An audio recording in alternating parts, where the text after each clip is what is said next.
You're watching Tommy Talk with Molly Smith on Tommy TV.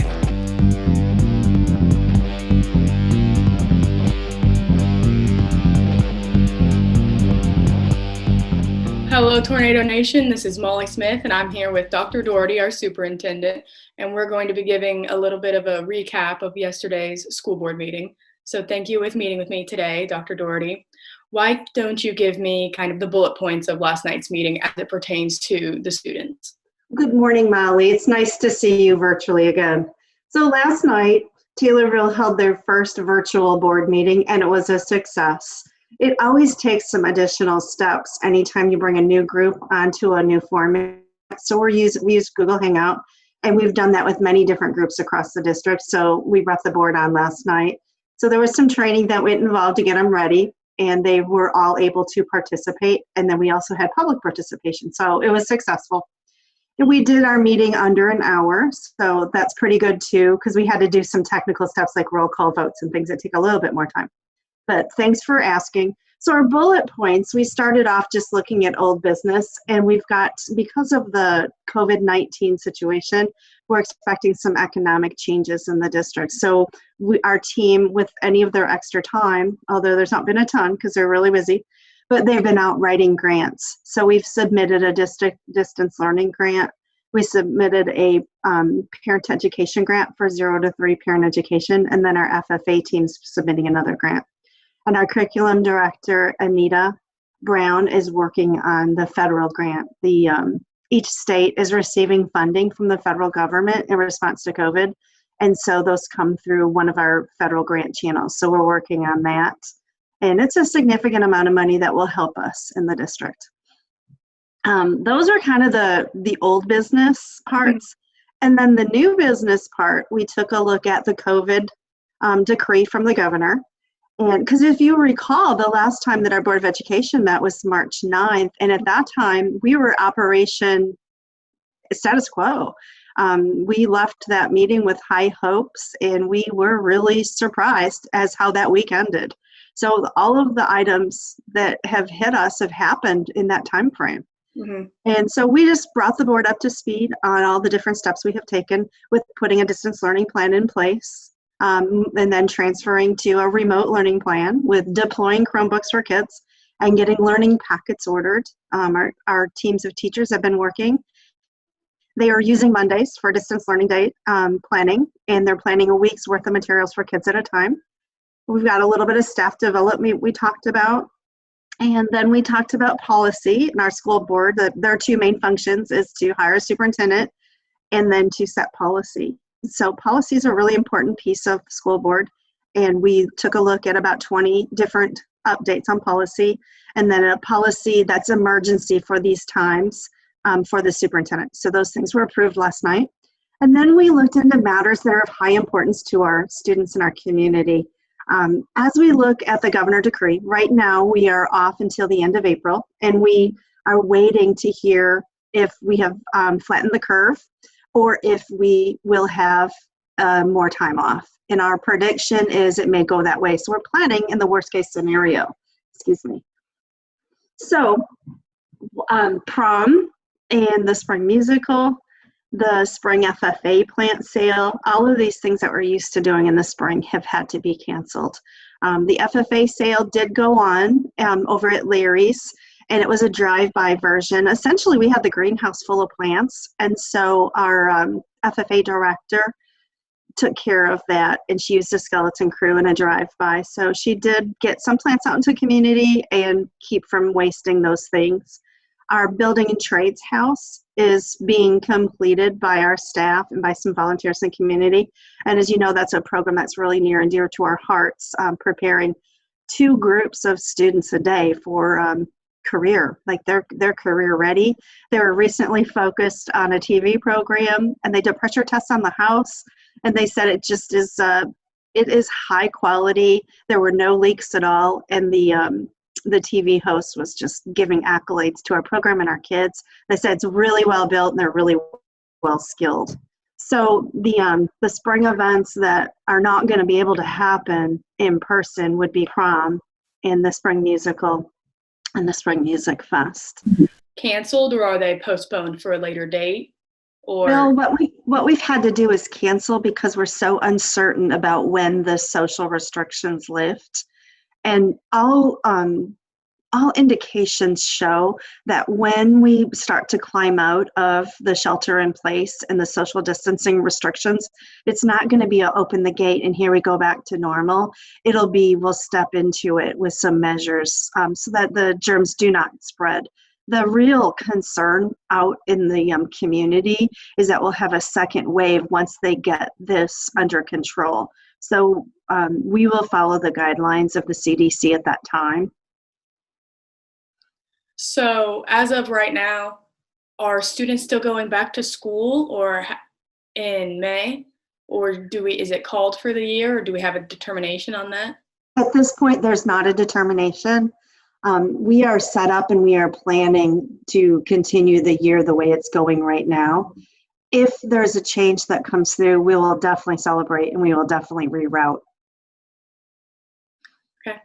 Is there anything else you feel like we need to address? Well, I think it's important for our students with prom, and I know students, even yourself, we had talked earlier and you said you picked up a prom dress and you hope to wear it someday. We want you to wear that someday too. We want our kids to have the prom experience, but because of the graduation and because kids are moving on with their lives, we don't know with the uncertainties of the health in the community, we don't know how to structure that. But what we certainly have noticed is Taylorville's alumni presence is really powerful in the community. And so when we do come up for clear, I would love to work with some alumni to see if we could figure out a special way to celebrate that. Mm-hmm. Thank you, Dr. Dougherty, on the updates about the school board meeting. We're going to pull in Mr. Hutchison and see what kind of updates he can give us on this alternative graduation plan. So thank you for joining us, Mr. Hutchison. Yeah, thank you, Molly. Yeah, last night we are living in difficult times, as you and the folks out there in Tommy TV land know. So we're looking at, ideally, we'd love to have a regular graduation in the gymnasium with 2,000 people there. But due to, the coronavirus and social distancing, we don't think that that's probably going to be able to happen. So we've kind of come up with an alternate graduation. And I'm calling it the 2020 Parade of Graduates. And so the idea is that we would start roughly, it would be the same day, May 22nd. The time would be a little different. My thought is we would start at 5:30 with all the speeches between, the class speaker. Dr. Dougherty would address the class. I would say a few words. The mayor would like to say a few words as well as board president, Mr. Stephen Turner would like to speak as well. So there would be remarks made. And then at 6 o'clock, during that time, we'd have students kind of line up in the Sportsman Drive area. And at 6 o'clock, we'd allow one car to enter the front circle drive. And at that time, we would have the diplomas out there. I would still call names, as I always do at every graduation. The family can get out of the car. Mr. Turner can present the diploma. They would be allowed one picture. We'll have our backdrop set up, and then they're to get back in the car and then go back to their senior parking spot. We've set about an hour and 45 minutes to do this. And then once they go through, and everybody is in their parking spaces, roughly at 8 o'clock, we'd like to have a twilight parade through town. And I've talked with the mayor. And so we'd have, fire trucks, police, that kind of thing. Try to make it as special as we can, Molly. Mm-hmm. And obviously this is new for everybody, and it's going to be sort of complicated to figure out. So on a normal year, there's a practice graduation. Will there be a practice for this?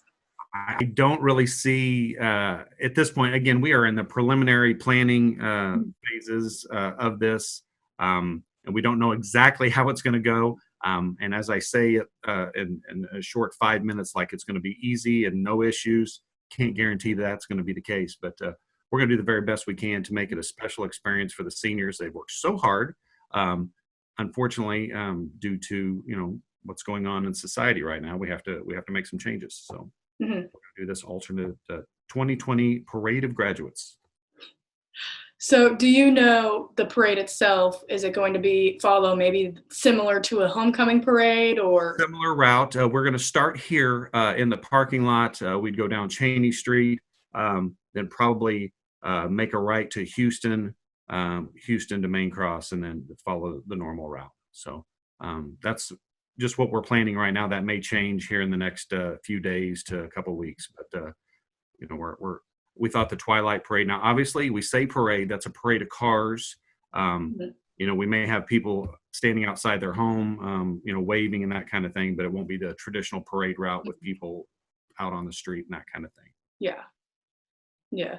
And as far as individuals who, like, if you don't have a car of your own or you're not able to do this. Yeah, that's a great question, and we will address that. I'm sending out some information, emailing students. We're going to send letters home as well, and we'll be able to assist those students if they need help in that regard. And I will add, we're just talking about just the basic parameters of our parade of graduates, but we're doing a lot of other things in regards to this as well. We're working with Miller Media so that they will essentially just put the graduation on the radio. They'll have essentially play-by-play. We're working with Tommy TV. They're going to make a production out of this as well, help us with the sound. There's going to be video. They'll put together a program after, so it will be saved for posterity for everybody to kind of know what happened in 2020. So very excited about that. Also want to work with the Breeze. I'm sure they'll have somebody out there. So the idea is once they get their picture, maybe the Breeze can ask a quick question, or our journalism staff may have somebody there to ask a question, or just a quick interview question from the radio station. We're trying some different things here. Okay, yeah. It definitely is important that people know this is not a scenario anybody knows how to handle. This has never happened before. So it's great to know that instead of just saying the graduation ceremony is canceled, you guys are forming an alternate plan to make sure everybody still gets their special moment. And I think that's very important for everybody to know, is how hard you guys are working to do the best you can for the class of 2020. Yeah, we are trying, and what I've been saying recently is this is non-traditional. This is a non-traditional graduation ceremony, but we are living in non-traditional times right now. So. Yeah. Well, thank you very much for the graduation updates. Is there anything else we didn't cover? No, not at this point in time. That is our plans as of right now. They are obviously subject to some change, but I've got a committee that we've kind of put together, and we're working on it, and we'll get it out there. A quick reminder to the senior students out there that Jostens will be here at Taylorville High School on Friday, this Friday the 17th, to hand out announcements, mugs, that kind of thing. So, and they will be getting their cap and gowns on that time at that time as well.